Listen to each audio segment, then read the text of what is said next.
ઘોઘા જકાતનાકા પાસે eco car અને two wheeler bike વચ્ચે અકસ્માત સર્જાતા સદનસીબે મોટી દુર્ઘટના ટળી। ઘોઘા જકાતનાકા પાસે ટુ વ્હીલર બાઇક ચાલકને ઇકો કારે ટક્કર મારતા સર્જાયો અકસ્માત। ટુ વ્હીલર બાઇક ચાલકને પહોંચી નાની મોટી ઈજા।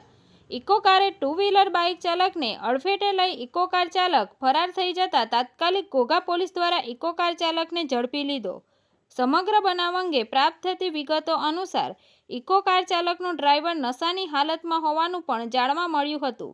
આ અકસ્માતમાં ઈજાગ્રસ્ત યુવકને તાત્કાલિક સારવાર અર્થે ઘોઘા CHC હોસ્પિટલ ખાતે લઈ જવામાં આવ્યો હતો તેમજ આ અકસ્માતને લઈ મોટી સંખ્યામાં લોકો હોસ્પિટલ ખાતે એકત્રિત થઈ ગયા હતા।